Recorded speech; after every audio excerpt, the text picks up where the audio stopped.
This is episode number 40 of the Feed Me, Fuel Me podcast with our special guest, Catherine Jones.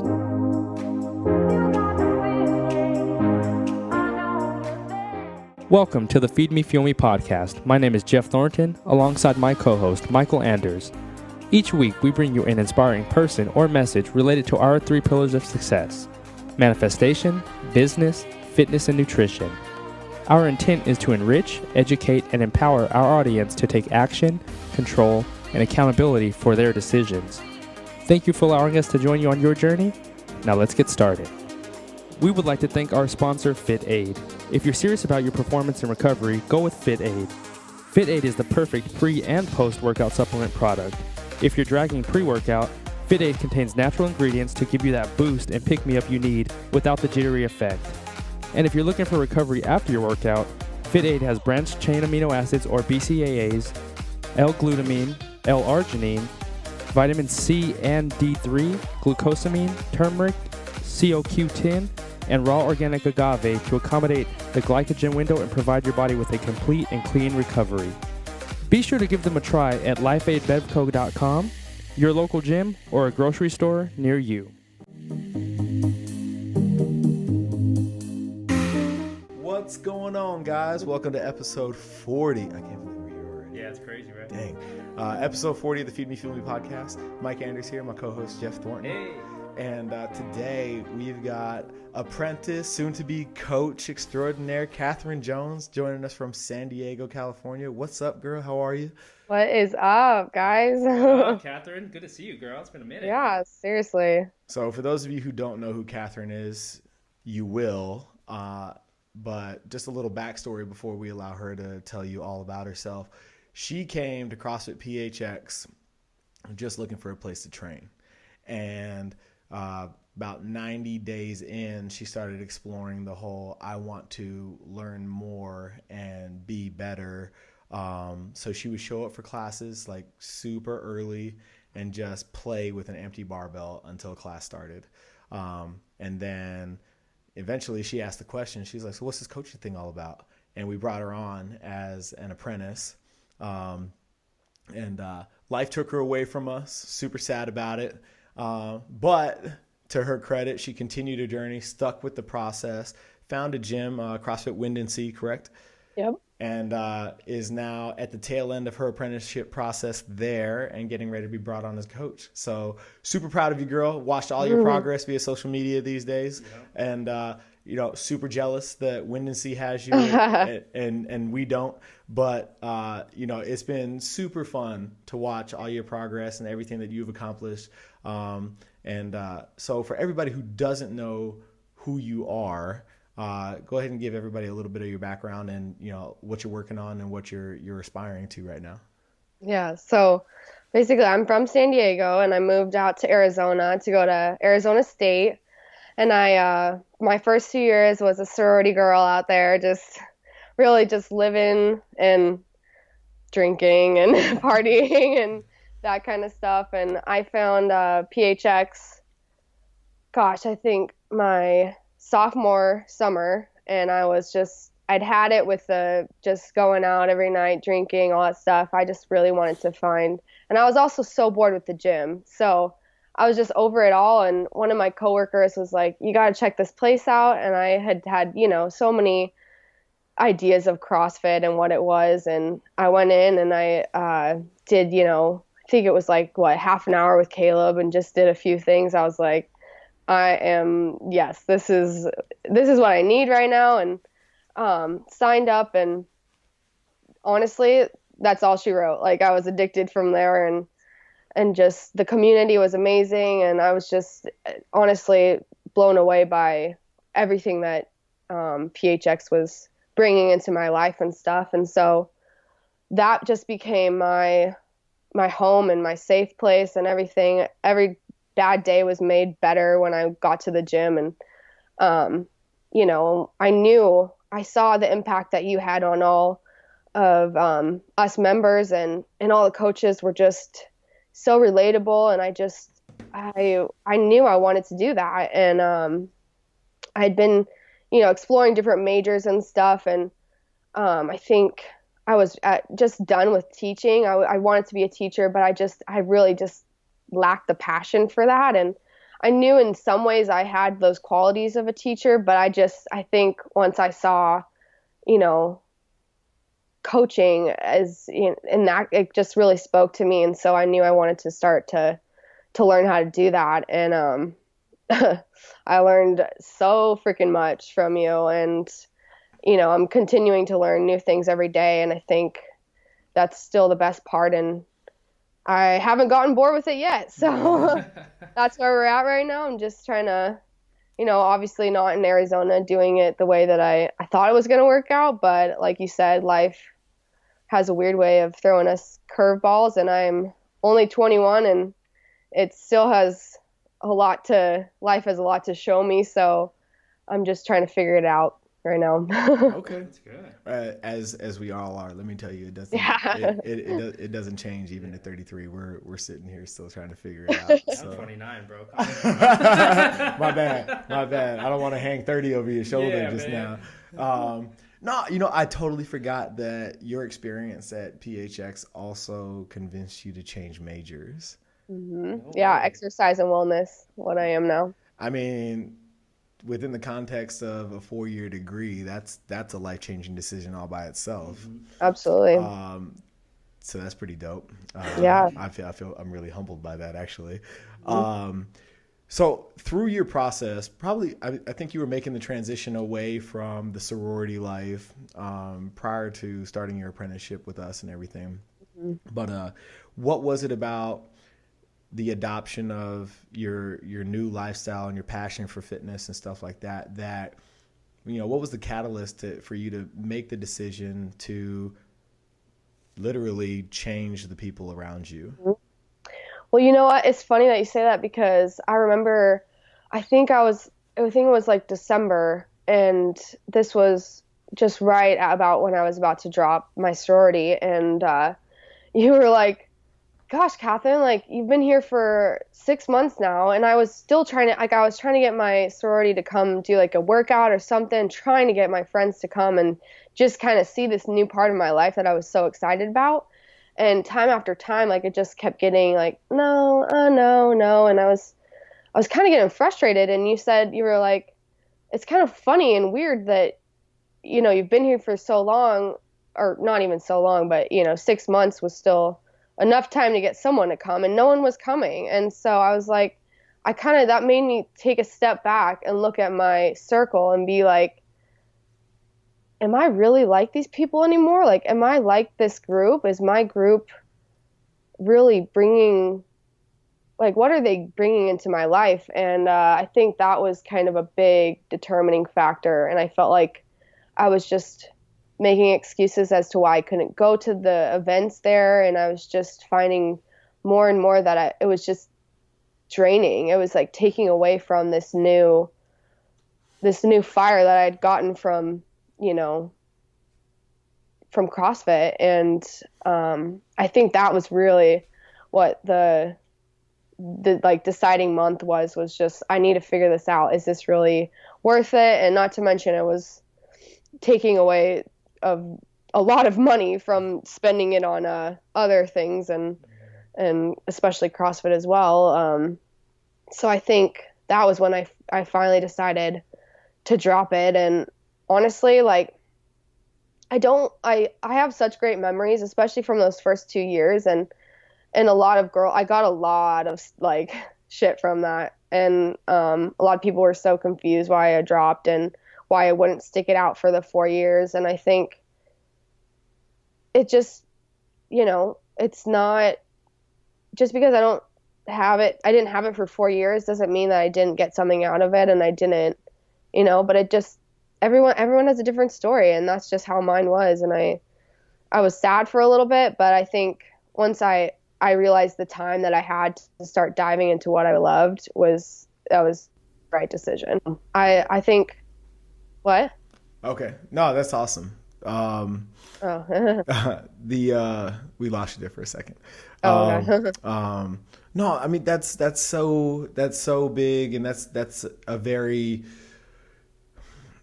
powerful platform to stand on where you're forced to make a decision, all the time in life, really. But, you were at a crossroads and you decided to, instead of going with the crowd, so to speak, and I don't mean that in a negative way. I'm sure that a lot of your home sorority sisters and stuff like that are going to go on to do big things and, be successful in their own right and whatnot. But their path as a collective didn't jive with your path as an individual. And at that point, it's not that you cut ties completely. I mean, I'm sure you still communicate with them and check on them, and everybody keeps up with everybody and stuff. But it was time for you to move on and grow on your own and really explore, what fitness could potentially bring to your life. And that's a big deal. And that's a very mature decision to make at, what were you, 20, 19 at the time? 20. So. Like, where's that come from, Catherine? I mean, being at, like, it's hard because when you're in school, you're at that young age and you have your built-in circle in college. And that's sort of hard to break away from. Is that something that's always been a part of you by, just taking that self-awareness and looking and saying, I'm not in the right situation, let me remove myself from this and surround myself with positive people? Where's that come from for you? Yeah, I mean, I think for me, my leading up until college, like, I had a really easy life. I didn't have any sort of experiences that really, kind of shook my world until my freshman year of college. And at this point, I was already in my sorority, but my parents got divorced around my spring semester. And I think that kind of threw me into a, like, I had no idea how to cope with that. And I think, I'm so blessed that I had those sorority sisters around me to kind of, like, help me through that. But they did it in the best way that they knew how, which was by, going out and taking your mind off of things. And yeah, all we did was really just party, and we went out and then we talked about it the next morning. And I think I just got really sick of that lifestyle, and I had,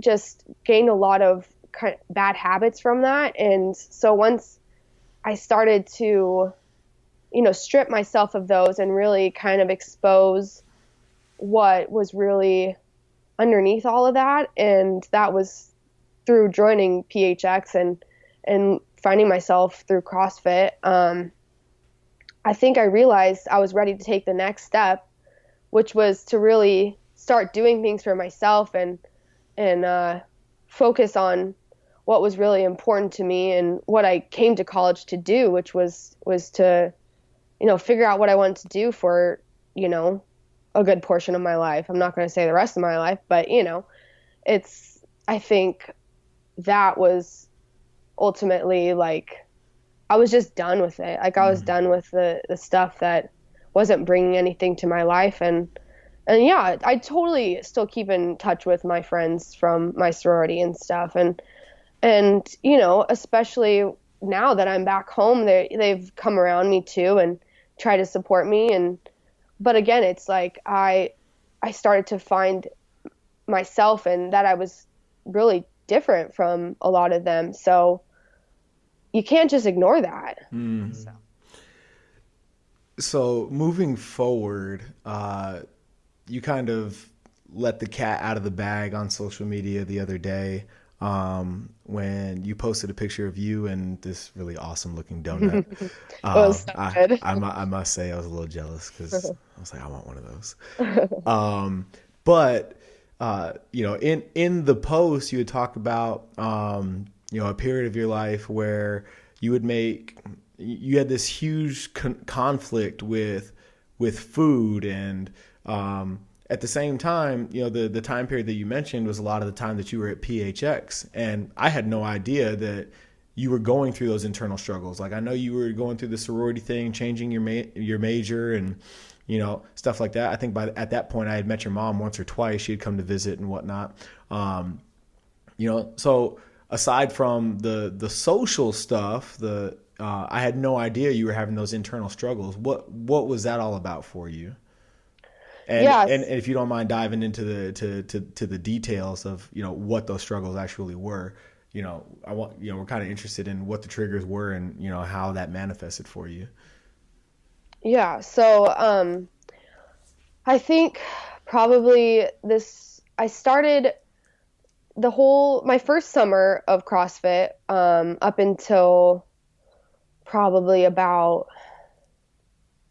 gosh, like September. I was just, you know, I initially joined CrossFit to lose weight. Let's be honest. Like I wanted to get the sophomore, gosh, I don't even know how much I gained my sophomore year, and just, I wanted to get fit, and I didn't realize I'd fall in love with it the way that I did. And so I that whole summer, I was just really like clean eating, and just kind of trying to lose weight the only way I knew how, which I had really never dieted before, except for maybe like leading up until prom, and I just kind of didn't eat a whole lot, but I never dieted until that summer. And so I was just really eating lean meats, vegetables, that kind of stuff, not any processed food. I was drinking a lot of juice, and I probably was not even eating more than, maybe 1,200 calories on a good day. And so by the time it had been September and I'd been there for a few months, I was dying. I was working out really hard, killing myself at the gym, and not refueling my body. And so I knew something had to change. And so I got, I think I started with I looked into it and started with, gosh, what's it called?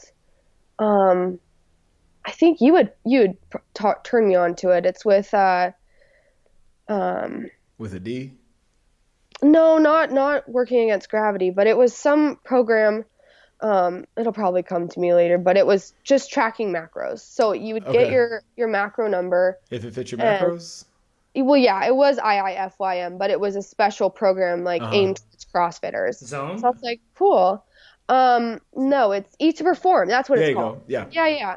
So I'd gotten that, and I was really just so excited that I could finally eat again. And as long as I tracked what I was eating and hit my numbers during the day, then I would still be feeling good, fueling myself, but still hopefully be building muscle and losing fat. And so I did that for a little while, and I don't know what, but I was just still wanting more. I still wanted to keep seeing results, and I felt better, but I think I'd, initially, because I was restricting so much, I'd start to put back on a little bit of the weight, and it probably was muscle, to be honest, because I was finally eating again. But then I found a nutrition coach, and she gave me new numbers, and I was just all about it. I just track, day in and day out, and I didn't really have any sort of break from it. I just did it Monday through Sunday, and was really, every time I started to feel like an urge to let loose and not track, I just took that as no, we need to do this, dial it in more. And I made a lot of excuses for myself because I was diving so far into the fitness world. And that's 100% what it was telling me, was just I had a bunch of people on Instagram that I was following, of other people that were just doing the same thing. And I thought, this is it. This is what I need to be doing. This is what's right. And I just kind of created this false world around me that was just not balanced at all. I had no balance, and, kind of kept that up for several months, and it was hard because it was it was okay because I had cut a lot of the people out of my life that were taking me away from the gym and the fitness world, so it was easier, I guess. So when I finally came to a breaking point was in June. It was right after my 21st birthday, and I could not even let myself feel okay about literally going out and celebrating. And I knew something had to change because this was my life and I was just letting it just pass me by, and I was labeling it as grinding and hustling and, just working hard. And I was so miserable because there was no balance in it. It's what you don't see and we've talked about this quite a bit actually offline, is with the world of social media nowadays, you can create whatever universe you want. And as it becomes more and more ingrained in people's lives, it's starting to substitute for real world interaction, right?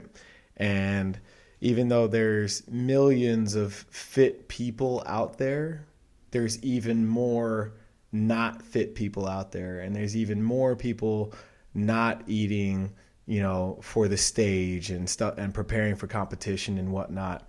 And even on the, if you slide the scale towards fit but not competitor, there's a lot of people that look great, put out great numbers, but they have great balance, great moderation, but like it's often looked over and not posted about.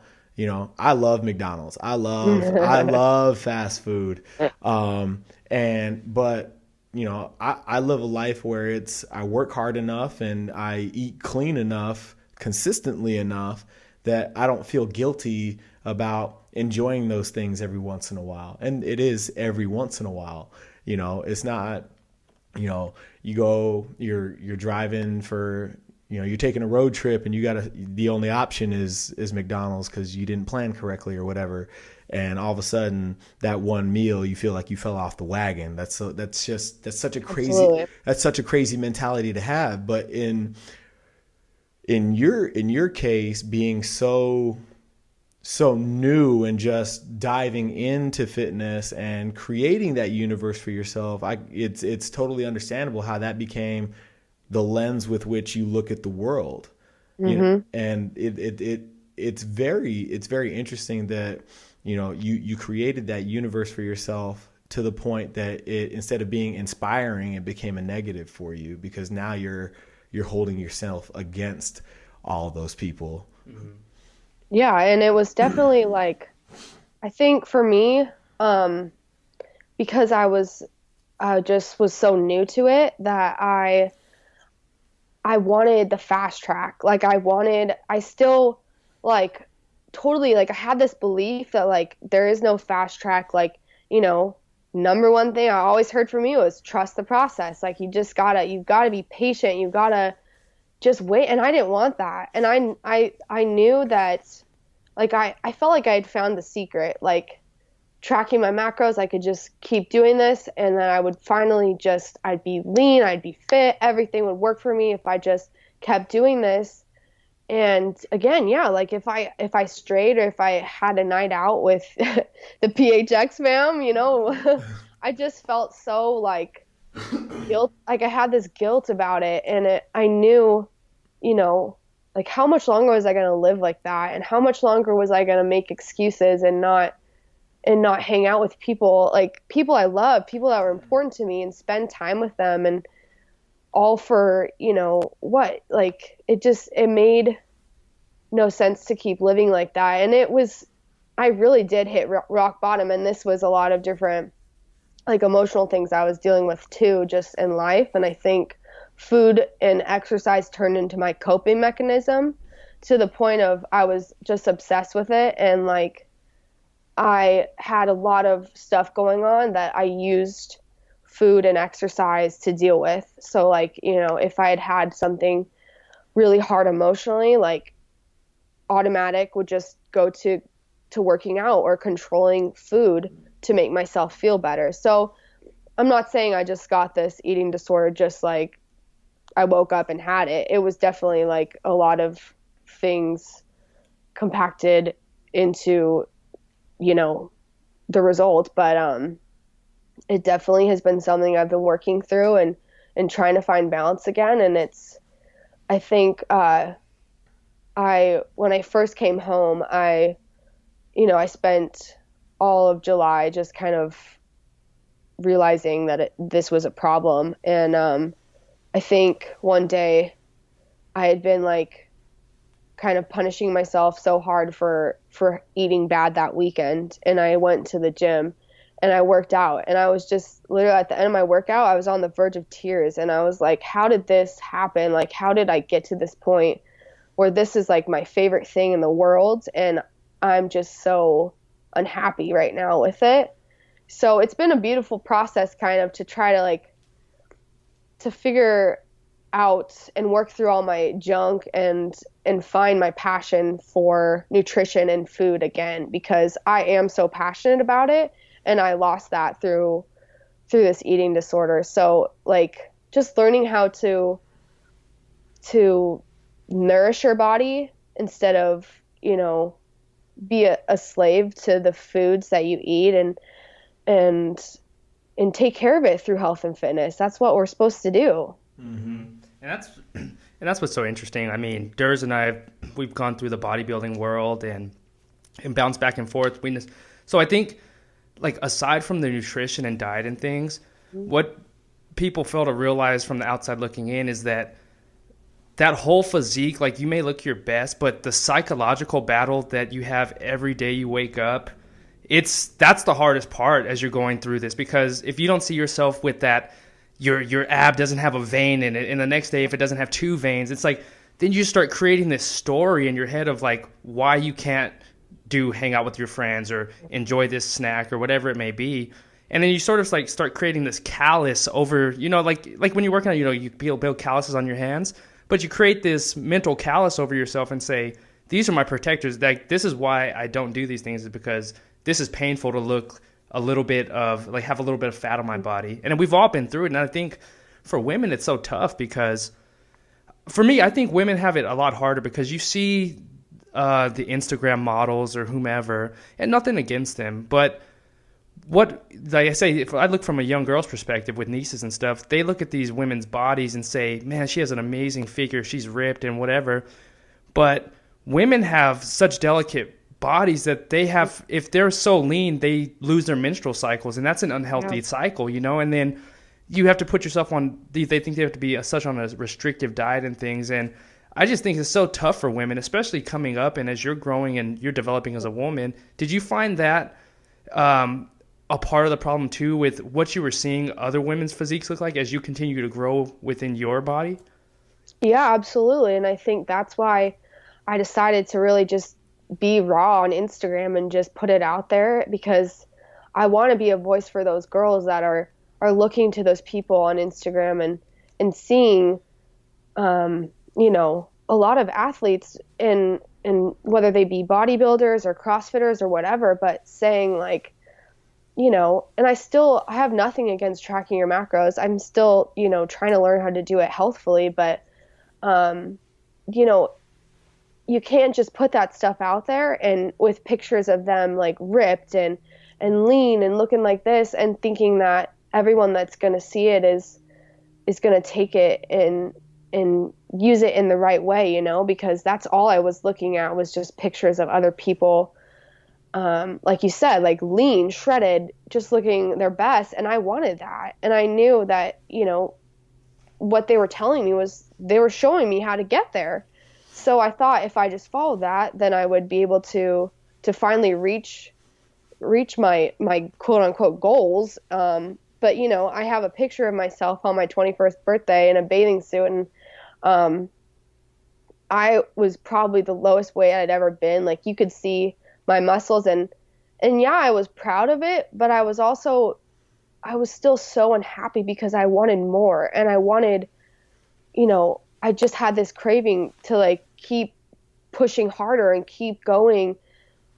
And there was like, I was so confused because there was like, where was I going? Mm-hmm. Like, what was I doing? I was just going straight into the ground with my life, when the people that I was ignoring in order to keep this lifestyle up, and so I think it is hard to be vulnerable and say that, I've dealt with this stuff and it's a problem. And no, I'm not by any means shredded right now or lean, but I am happy because I'm trying to figure this out, and I'm trying to basically move forward and find a way to have that balance and to be able to, train hard and feel like I can go out and hang out with friends after and go to have a couple of drinks or go eat a burger.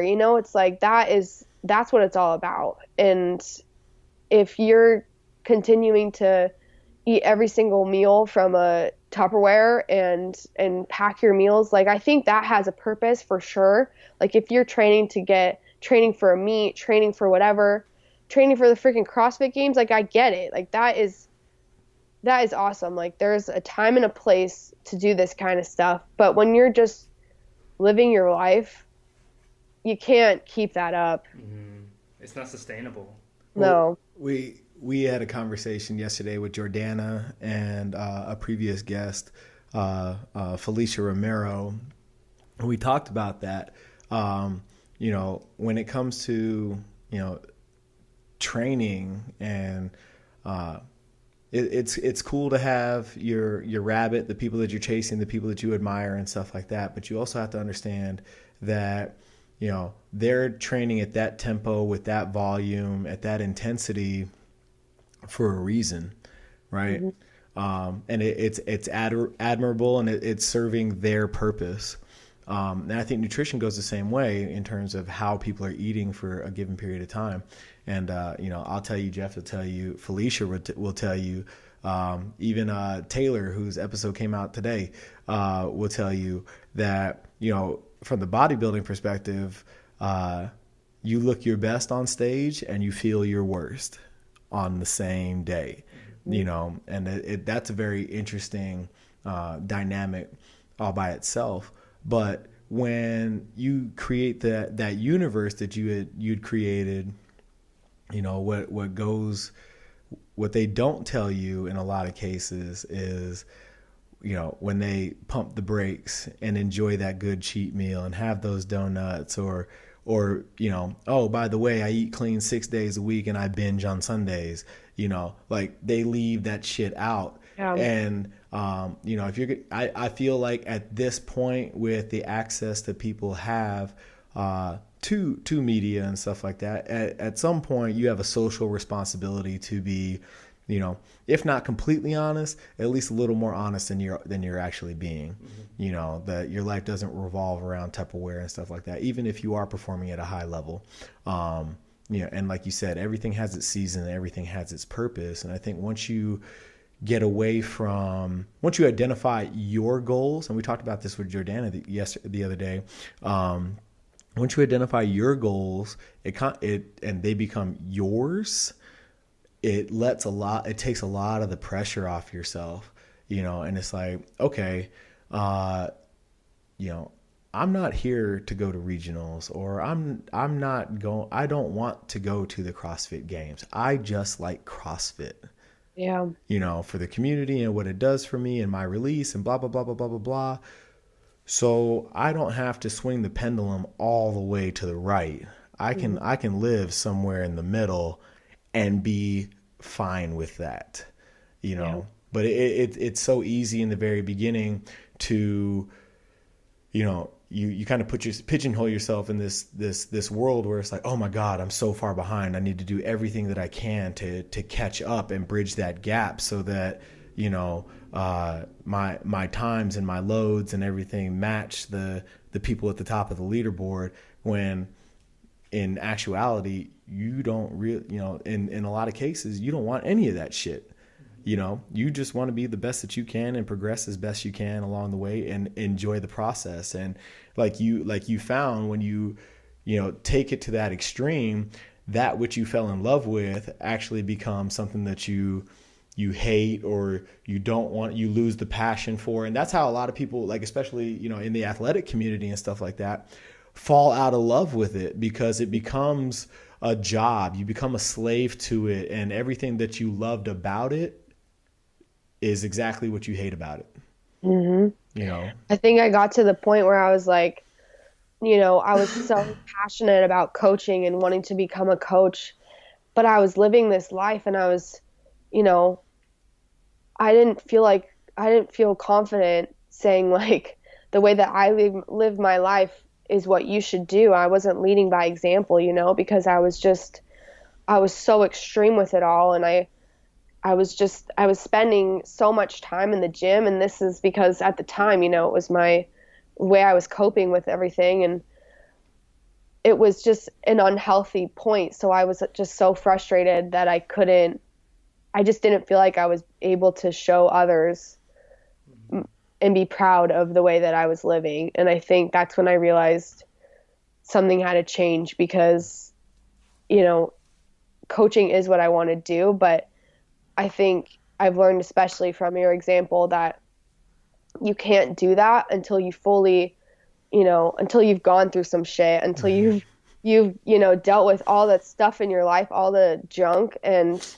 really found kind of this season of my life, I'm kind of labeling as like finding my why, and finding my purpose, and why I want to be a coach, and why I want to help others change their lives. And I think in order to do that, I had to go through, like, the harder the pavement, the greater the bounce back up, so it's like, it's been necessary for sure to have to deal with this kind of stuff and sort through it all. But yeah, I'm not gonna lie, it was pretty painful, but hopefully be able to shed some light on the topic and help others kind of deal with their stuff.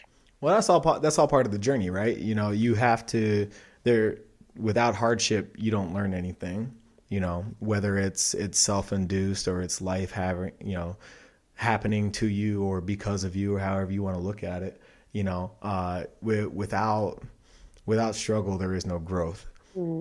So your struggle is your story, Yeah. and that's something to be embraced. We all go through our stuff, but do you remember when you were interning and we were talking about, some advanced gymnastic stuff, and how you didn't feel necessarily comfortable coaching it because you couldn't do it, and that day I told you that just because you can't or you don't do it doesn't mean you can't be effective in coaching it, right? Absolutely. So there's nothing saying because you don't aspire to go to regionals, or the in your vision of success, that's not the CrossFit Games. That's not to say that you couldn't coach a Games athlete. Absolutely. You know what I'm saying? Yeah. Or any other high performer in any other realm. You know what I'm saying? Your ability to coach supersedes your ability to perform. Your mind, your ability to articulate cues and identify flaws in performance, that doesn't have anything to do with whether or not you can snatch 300 pounds. Yeah, very true. You know what I mean? And I think that's where a lot of people get hung up, especially when they jump on the professional side of the deal and move away from, just being a member or an athlete. They feel like as a coach, you're now held on this pedestal, and to a certain extent you are, in terms of the expectation that you have of the people that you touch on a daily basis. But at the same time, you got to be honest with yourself. And that's where it's vital that you become clear on what it is you want, what makes you happy, and then you can flip that process and start working with people on their stuff as well. Yeah, and I think for me it's been really cool to see like the different people that I've attracted into my life now that I've, gone on this journey of kind of self-discovery and learning how to become a better coach and person. And I feel like a lot of people that have come into my life have been, in a similar place that I was maybe a few months ago, just trying to better themselves. And I've had, one of my mom's friends is trying to lose baby weight, and just stuff like that, of like being able to coach people that are, just wanting to make small changes. And yeah, I it's all a journey. And I think I you never know unless you really try. And I think that's kind of what I learned from you most is just don't be afraid. Just go after it, you know? It's funny because I told my coach at CrossFit Windansea the other day, because we have a much smaller box there. And I told him about how one of my first struggles was just finding my coaching voice and really being loud and being confident in my presence. And yeah, like, no, I can't bang out a 50 kipping pull-ups. I can't do this or I can't do that. But that doesn't mean that I have to let that affect how I coach other people, you know? And I don't know. It's pretty, you definitely, you left me with a lot of knowledge that I've been able to take over there as well. You want to go ahead? Outside of the gym, Catherine, I'm sort of interested in seeing who do you surround yourself with now to help you continue to help you along in your journey and your process as you're finding yourself, finding your passions in coaching and in your life with everything you have going on. What's that community look like that you're surrounding yourself with now compared to what it was previously? Yeah, absolutely. I mean, not gonna lie, it's been incredibly hard to come away from Arizona because I felt like I had such a solid group of people. Like the gym was really the only thing that was keeping me there. And it really was it was my everything when I was in Arizona, especially towards the last few months of being out there. So to leave that circle was really, really scary and hard. But since coming out here, you know, I felt I was really lonely for a while, and I didn't, because again, I wasn't attracting anything good, to be honest. And so in the last few months of being out here, got really involved in a college age group. And just honestly, people from all walks of life. And I think that's been something that's been really important to me too, is like, I think my group in Arizona before I found PHX was, you know, all college age girls, and you can't really help someone with stuff if you really, you know, if you don't have a lot of experience with it yourself, you know? So I think having other people around me that, you know, have been through stuff that I've been through has been so helpful. And, you know, since my Instagram post the other day, like I've had so many people that have had eating disorders reach out to me, and that's been amazing. But just really like leaning into relationships again and connections has been something that's really helped me stay afloat while I've been home in San Diego, because I kind of lacked that, you know, and that's something that is hard for me too, because I didn't confide in you about that stuff. Like I really just try to put up a front and pretend like everything's okay. So now that I've broken those walls down and been vulnerable with people and let them know about the shit that's gone on, it's really opened up, you know, opportunities to connect with people that have really been able to make an impact on my life, you know? So what are you reading right now? I'm actually reading a book. It's called Present Over Perfect. And it's, gosh, who's it by? It's by Shauna Nyquist. But the one I just finished was You Are a Badass. Nice. So good. Right on. Yeah. A book I want to recommend to you that speaks specifically to vulnerability is Daring Greatly. I literally have that next to my book lineup. There you go. Good. Because there is power in being vulnerable, as you've seen since your post. It's easy to fall victim to you know, being on an island when you're going through tough stuff. You know, you feel like you're the only one. You know, it's easy to lead yourself to, you know, to feel like you're a failure, and, you know, you don't want to announce your failures or your struggles or anything, which is evident all the way through social media. You know what I mean? Nobody posts about their shitty days, you know? And when you can announce that vulnerability and be okay with it and acknowledge that life does go on, the sun comes up tomorrow, and whatever cliche you want to use, but it's true. You know what I mean? One meal doesn't change the game. It's when it becomes a habit that it becomes a problem. And that's on the other side of it too, when you're so restrictive in your lifestyle that you now fail to enjoy it. That's a problem. So we applaud the announcement of your vulnerability, and as you have now seen that you are a voice for a lot of people right now, and we really hope that you take it and run with it.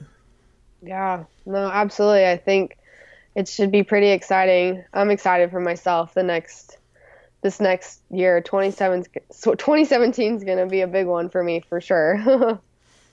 We need to get you back in Arizona for just a little bit, come work out. It's gonna happen. Don't worry. I'll be out in SoCal in March, so I'll make it a point to stop into Windansea and yes, please. get some coaching points from let the student coach the teacher. Oh gosh. Sweet. Catherine, what do you do as far as daily rituals in your life? Whether it's I don't know if you have any right now, but from the time you wake up to the time you go to bed, are there daily rituals that you have in place that keep you grounded and keep you on your path? Yeah, absolutely. I think you taught me more than anything, Coach, that it's important to wake up and have set the tone of your day, and just spend some time in silence and kind of just, I don't know, just because sometimes I wake up, to be honest, and I'm already feeling the stresses and the anxiety coming on, and I just have to slow down and just kind of pause for a second and remember that the day hasn't even started yet. we gotta set some things into place, and I think it's been really important for me right now because my schedule has been so inconsistent. But yeah, I've been doing a lot of reading and a lot of just self-reflection and a lot of journaling. And that's probably helped me the most, is just to really put your ideas and your goals on paper and kind of just see where your mind goes and see where your mind takes you. And it's been helpful, especially, with my eating stuff. That's just to let my emotions flow and cope that way versus to just turn to food or to turn to restriction or go to the gym. It's helped me keep those relationships, more special and have those as something that I love to do versus something that I turn to when I'm struggling. So yeah, I think just to really center myself each day is super, super important. She's a 20%er, bro. I already know that. She read my post. So awesome. So, I honestly, I remember your first day at PHX, and I call it the baby deer syndrome, where everything is hard, nothing works the way it's supposed to, and it looks so easy for everybody else, and you're just kicking yourself in the ass trying to figure out why it's so challenging. And watching your consistency, even since you've left, you're now bearing the fruits of all that labor. And even the consistency with your struggle, that plays a part in who you are and who you've become as well. So that's not to be discounted, and it's not to be looked at as a negative either. The bad shit that happens to us is really just the universe teaching us a lesson that we need to learn to become who we are going to be, and it's impossible to make that evolution without that. But honestly, we're super proud of everything that you've accomplished and everything that you continue to do. And, now that you've kind of given yourself a niche with this whole thing. There's, you started out to be a teacher. Well, you're still teaching. Yeah. You know what I mean? And that's big, and it's awesome that you created the awareness to recognize that, regardless of the platform, coaching and teaching is still indeed your calling. Yeah, absolutely. So before we let you get out of here today, 2 questions.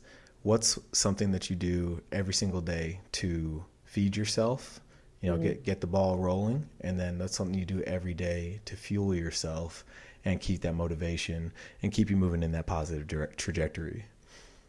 Yeah, I think, to be honest, so I've been working a lot at night, so it's been really weird for me to have to work out and get my workout done in the morning, and it's been really hard.